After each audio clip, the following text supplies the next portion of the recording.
الهانم الذكية بتعرف ازاي تنهي يومها بأعلى درجات الدلال والأنوثة. روتينك المسائي مش مجرد خطوات لتنظيف البشرة، ده وقتك السحري عشان تحسي بجمالك وتزيدي من أنوثتك. لمسات الكريم المرطب الدافية، ريحة السبراي المفضل ليكي، وتسريح شعرك بهدوء، كلها طقوس بتقولي بيها لنفسك أنا أستحق الدلال. بعد يوم جميل كنتي فيه شاطرة، صليتي وأنجزتي مهامك، يجي وقت الروقان. سيبي الموبايل وزحمته واشربي مشروبك الدافي المفضل.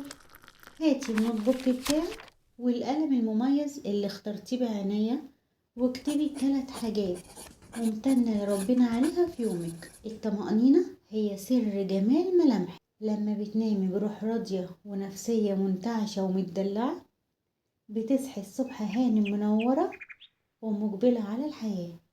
وعشان تفضلي دايما في وسط لمتنا الرايقة، نوري قناتنا بالاشتراك واللايك الشيك اللي شبهك.